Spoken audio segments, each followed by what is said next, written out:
Hello and welcome back to the Great Evangelical Disaster.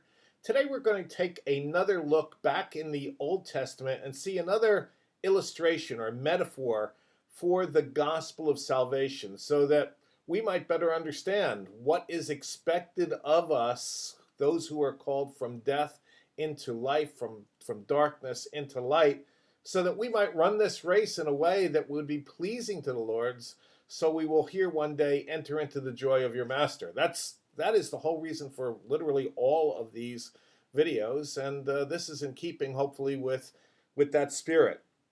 And so today we're going to look at a contemporary of Saul and David, and if you've been following along in these videos, you've listened to the differences between Saul's reaction to God's command versus David's reaction, and hopefully you were amazed and as blown away as I was when God first showed me these things. And today we're going to pick it up with another contemporary of this time, and that is following the man named Abner. Now, Abner was the general in Saul's army, and correspondingly, Joab was his adversary. He was the general in David's army, and they had been contending in battles for many years under Saul and under David.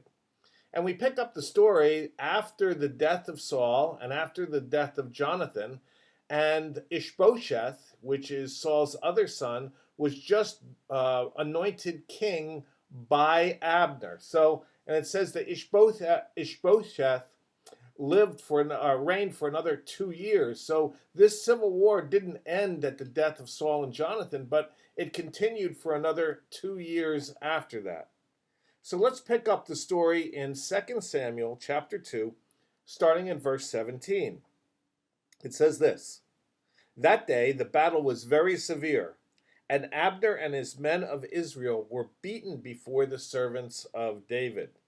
Now the three sons of Zeruiah were Joab, Abhishai, and Ashahil." And these names are probably, at least two out of the three names, should be very familiar to us. We know Joab is mentioned throughout this entire chronology of the battle between Saul and David. He's the general of David's army.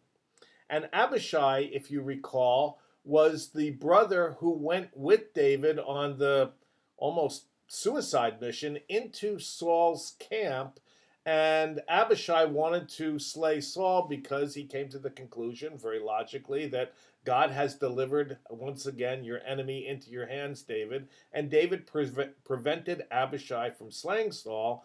But instead, if you recall, they took the spear and the jug of water and brought it out of the camp and then called back to Saul and say, "Saul, once again, you have no reason to go after me because we don't have any issue with you, and so please consider your servant David, and stop pursuing him, stop trying to kill him."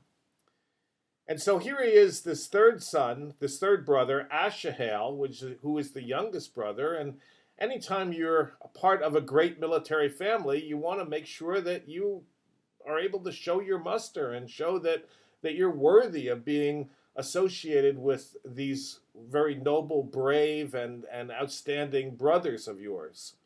And so what Ashahil then intends to do is, now that Abner is on the run, is to go after Abner and go and slay the general of the opposing army. And in so doing, he will perhaps bring an end to the war, because once the general is down, the former king is down, the army may not have enough gumption to continue the battle, and it could end it. And Ashahel would then be a great hero and sit next to Joab and Abishai and Ashahel, the great deliverers of Israel from the tyranny of the reign of Saul and giving over into David's reign. So you could see where there would be incredible motivation on the part of Ashahel. And it also says about Ashahel that he was as swift-footed as one of the gazelles which is in the field. So he was incredibly fit, very fast, very athletic young man, young warrior. And it says this: "Ashahel pursued Abner and did not turn to the right or the left from following Abner. And then Abner looked behind him and he said, 'Is that you, Ashahel?' And he said, 'It is.' So Abner said to him, turn to your right or turn to your left and take hold of one of the young men for yourself, and take hold of yourself his spoil. But Ashahel was not willing to turn aside from following him. So Abner, Abner's the general of the army, and the generals at that time didn't sit back on a hill and direct the various divisions. They were in the thick of things, kind of the Braveheart kind of image that we have. They were in the thick of things, fighting it out amongst their men, and they survived because they were probably the most powerful warrior there was. So Abner's saying, Ashahel, you don't want to contend with me. You don't want to mess with me. It's not going to go well for you. The end is not going to be what you expect. So go find one of the young men who you can go slay, and you can bring back that bounty to Joab and to Abhishai, and you'll have done, a credible thing. But Ashahel was not willing.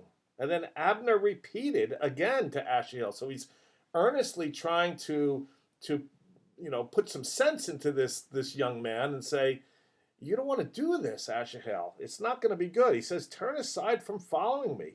Why should I strike you to the ground? How then could I lift up my face to your brother Joab? He says, I have enough trouble with Joab as it is right now. We've been in contention for a long time. The last thing I need is for Joab to know that I slew his kid brother. However, he refused to turn aside.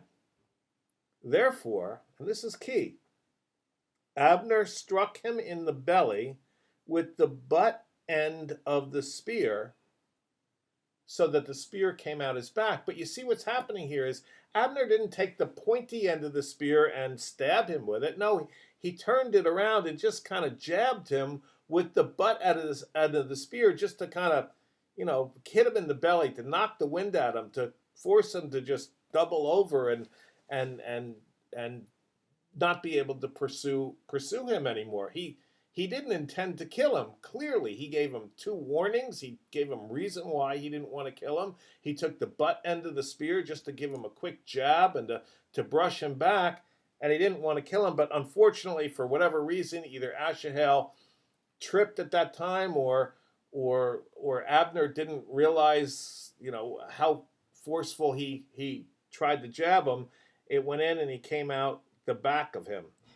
And so what happened, he said he fell there and he died on the spot. So now he has a problem, because in that time we have something called the Kinsman Redeemer, where if a person of your family is murdered, then it is okay for you as the avenger, the blood avenger or kinsman redeemer, to pursue that person and kill them, and nothing will happen to you. It was kind of a vigilante justice that was written into the Levitical law.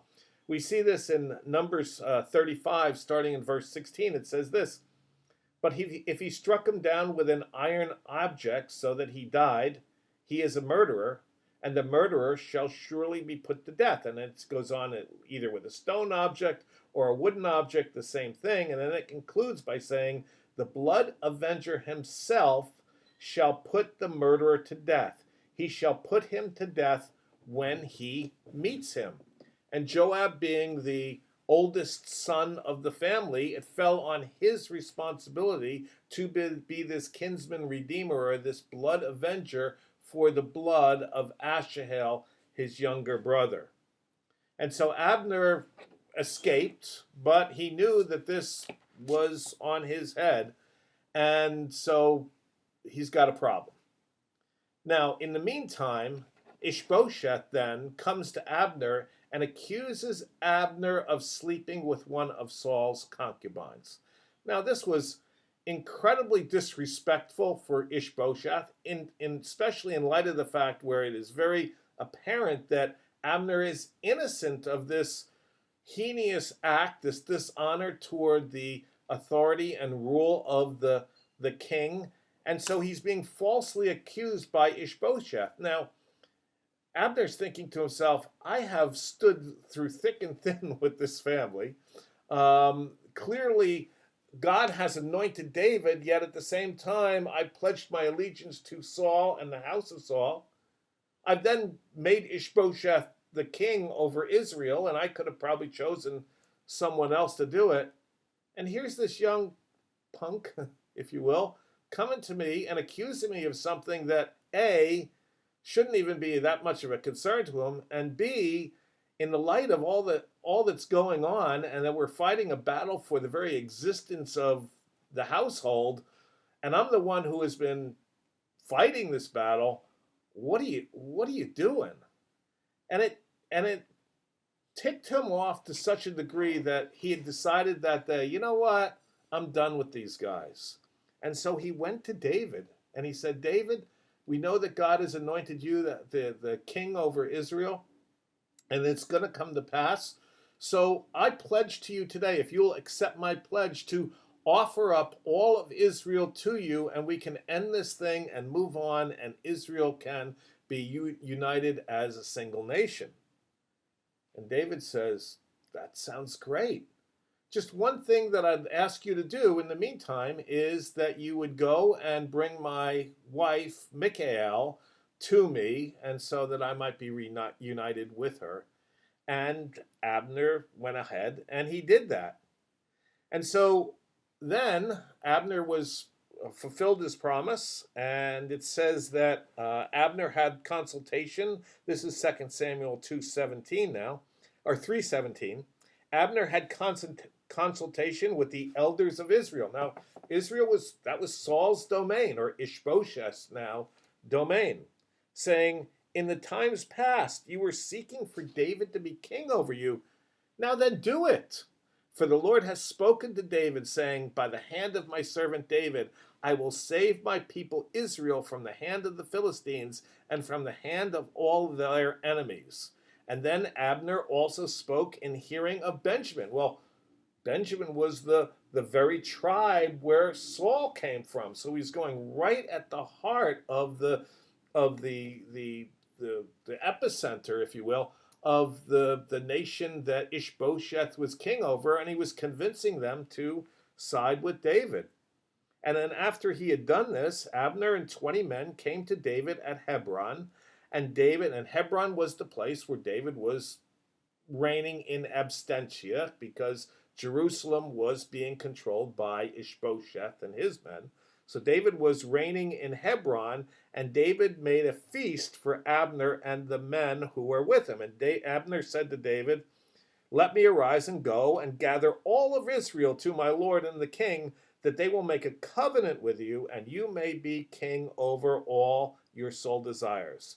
So David sent Abner away, and he went in peace. So Abner is making this offer. He's demonstrating that he is committed to the offer. He makes a covenant with David to go and bring all of Israel together to make a covenant of peace. And David gives him a feast, and he and his 20 men, and he says, go and do this. Now behold, Joab is now out fighting a battle. He wasn't aware of this whole thing, and so he comes back to Hebron and he hears what has taken place, and you can imagine he's not very happy, because his intention is still to slay Abner for what he did to Ashahil. So Joab came to the king and he says, what have you done? Behold, Abner came to you. Why then have you sent him away? And why is he already gone? You know Abner the son of Ner, that he came to deceive you and to learn of your going out and coming in and to find out all that you're doing. He's a liar. He's a spy. He's here not to bring peace to the land, but to defeat you. Isn't that exactly what he's been doing the whole time? Why would you think a sudden change of heart on the place of Abner? And so it says, when Joab came out from David, he sent messengers to Abner, and they brought him back from the well of Sirah. But David didn't know it. So he's sending out messengers to Abner saying, David needs you back in Hebron right now, so come on back, and he wants to talk to you. And so this is where it gets very, very interesting. Here's what it says. So when Abner returned to Hebron, Joab took him aside into the middle of the gate to speak with him privately. And there he struck him in the belly, so that he died on the account of the blood of Ashahil, his brother. And then when David heard about it, he says, I'm innocent of this. And David is called to speak at Abner's funeral. And here's what he said. The king chanted a lament for Abner and said, should Abner die as a fool dies? Your hands were not bound, nor your feet put in fetters, chains. As one falls before the wicked, you have fallen. How odd, how curious to say that. Abner, you were about to become one of the noblest, the heroes of Israel, and you've died as a fool. Why did Abner die as a fool? And this is where the illustration for us comes in as members of Christ's chosen, as believers. Here's the thing. In Israel, the Levites were given 48 cities. You recall that there are 12 tribes and 11 of them were given land, but the Levites were the priests of Israel. And so they weren't given any land, but they were given 48 cities scattered throughout Israel. And of those 48 cities, they were to choose 6 cities, which were to be called cities of refuge. So let's go back to Numbers 35 and see what it says about this. Numbers 35, starting in verse 9. Then the Lord spoke to Moses, saying, speak to the sons of Israel, and say to them, when you cross the Jordan into the land of Canaan, then you shall select for yourselves cities to be your cities of refuge. And here's the reason, here's the purpose for the cities of refuge. That the manslayer who has killed any person unintentionally may flee there. The cities shall be to you as a refuge from the avenger, so that the manslayer will not die until he stands before the congregation for trial. The cities which you are to give shall be your 6 cities of refuge. You shall give 3 cities across the Jordan and 3 cities in the land of Canaan. They are to be the cities of refuge. These 6 cities shall be refuge for the sons of Israel and for the alien and for the sojourner among them, that anyone who kills a person unintentionally may flee there. And we go forward a little bit to Joshua chapter 70, verse 7, and it says this, so they set apart Kadesh in Galilee in the hill country of Naphtali, and Shechem in the hill country of Ephraim, and Kiriath Arba, which is Hebron, in the hill country of Judah. So you see what's happening here now? Abner was about to enter the gate of Hebron, and had he stepped foot into that gate, he would have been within the city of refuge, or he would have been safe from the Kinsman Redeemer or the blood avenger, Joab.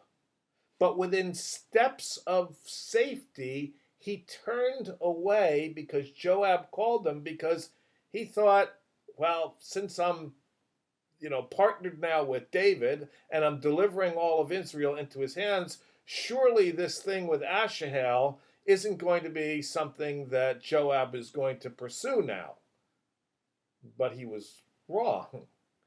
And so instead of stepping into the city where he would have been completely off limits to Joab, at the last minute, within steps, he turned away and was stabbed and killed. And so David laments and says, Abner, what were you thinking?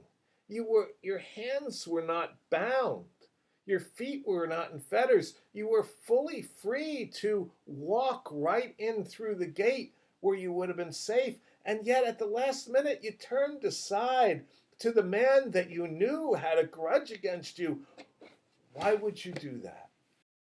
And so in this story, we see this most powerful example of the necessity to take and run this race with endurance and perseverance all the way to the end, accomplishing all the things that God has assigned for us to do along the way. And there's another metaphor which I would contend is just as powerful as this, that goes along the very same concept. And while it's not inspired, I think few would argue that it's not a product of the leading of the Holy Spirit. It's a book that was written some 500 years ago, and for a couple hundred years after the initial publishing of the book, it was the best-selling book in the English language aside from the King James Bible itself. And some of you have already guessed the book that I'm talking about. It's A Pilgrim's Progress by John Bunyan.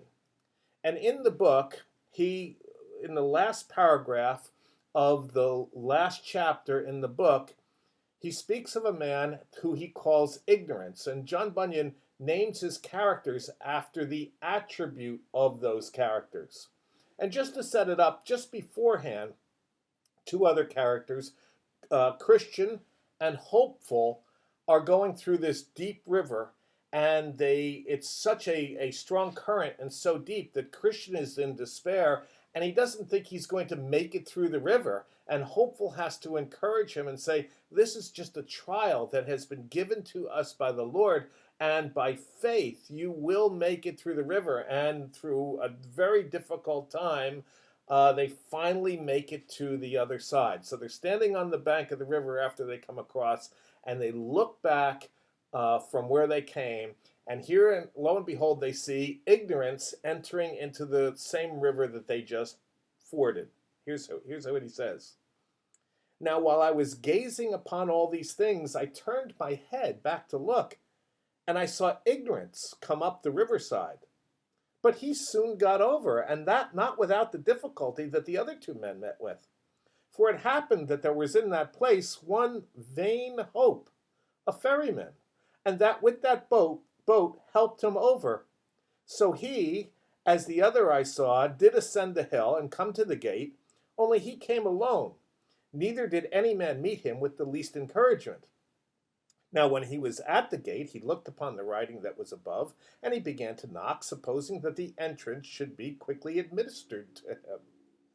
But he was asked by the men who looked over the top of the gate, Whence came you, and what have you come for? And he answered, I have come to eat and drink in the presence of the king, for he has taught in our streets. And they asked him for his certificate. And when he was unable to show it to the king, so he fumbled in one bosom and then another, and found none.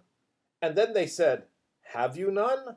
But the man never answered a word. So they told the king, but he would not come down to see him, but commanded that the two shining ones that conducted Christian and Hopeful to the city to go out and take ignorance and bind him hand and foot and have him put away. And then they took him and carried him through the air to the door which I saw at the side of the hill, and they put him in there.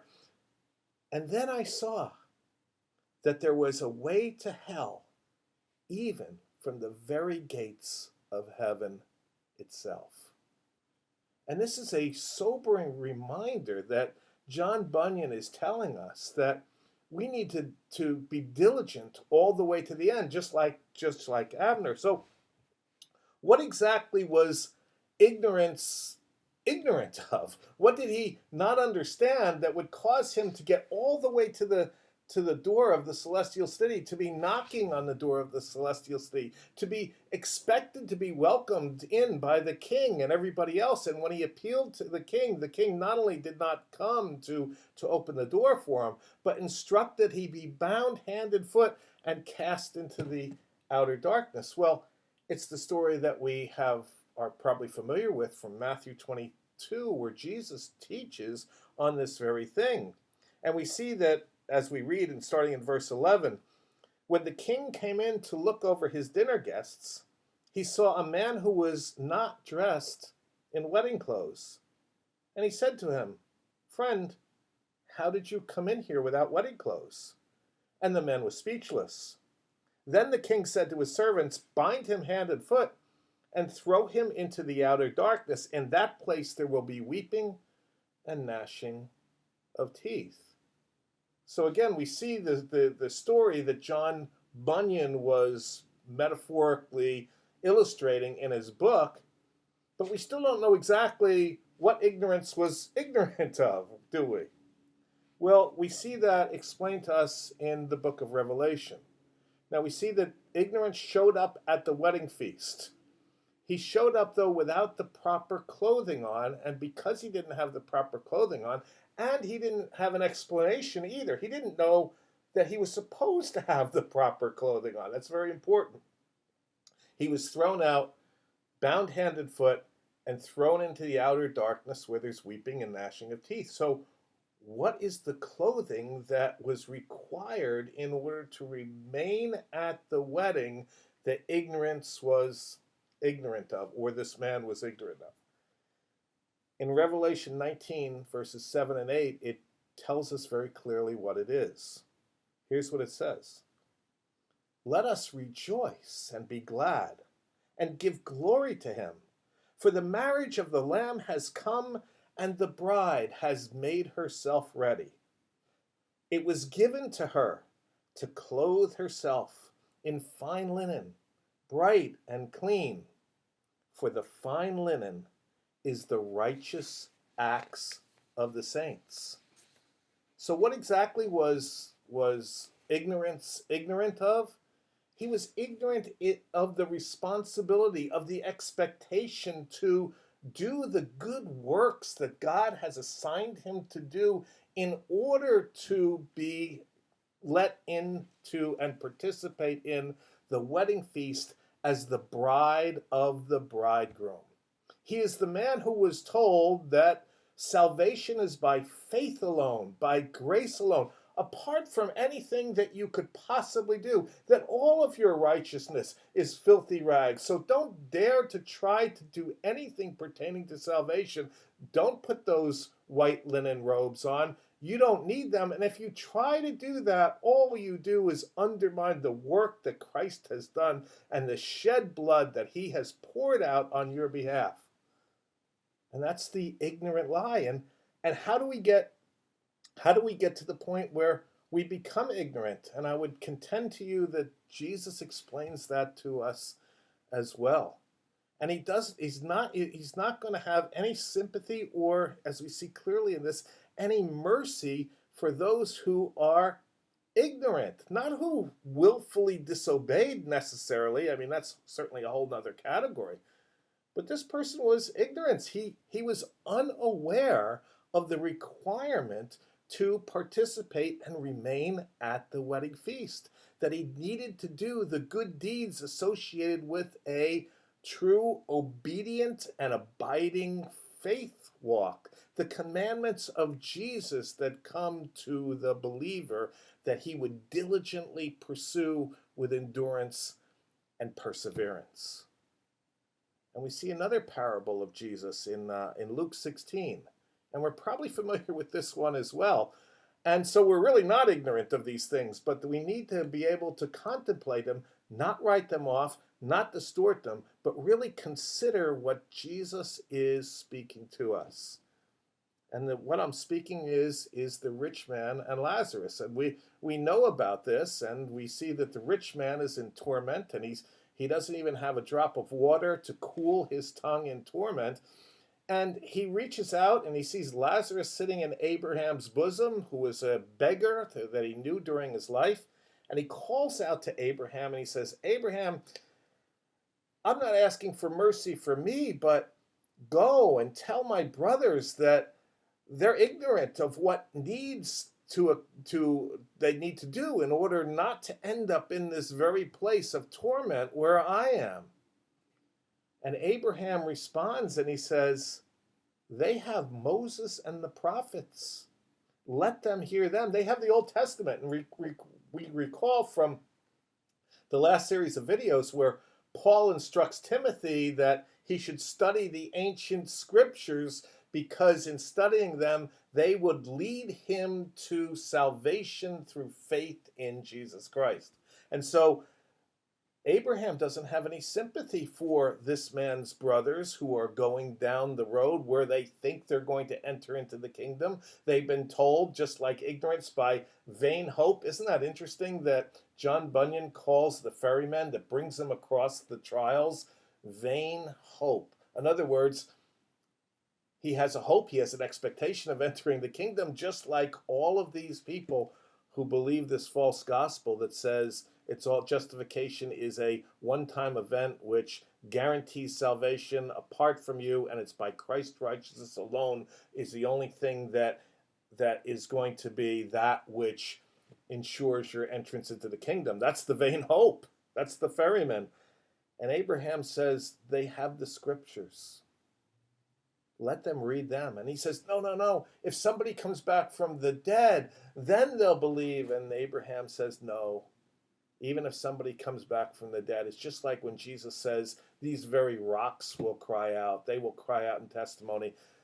If your heart isn't open to hearing the plain, clear language of Scripture, nothing else is going to do it. And so just like Abner, we would entreat you, as we do in all of these videos, not to die as a fool. But just like it says in Hebrews chapter 11, all of these died in faith after producing an obedient faith, after obedient faith, after obedient faith. And they finished the course. They ran the race all the way until the end without turning to the left or to the right, without the distractions of materialism or idolatry or slothfulness or a beautiful woman or a successful man or whatever it is which will take you away from the diligent pursuit of following Christ all the way to the end. That's the gospel. And I don't know what else to say other than, if you have ears to hear, let you hear, so that these words would ring true and you might reconsider that which you have been told. Grace and peace be upon each and every one of you.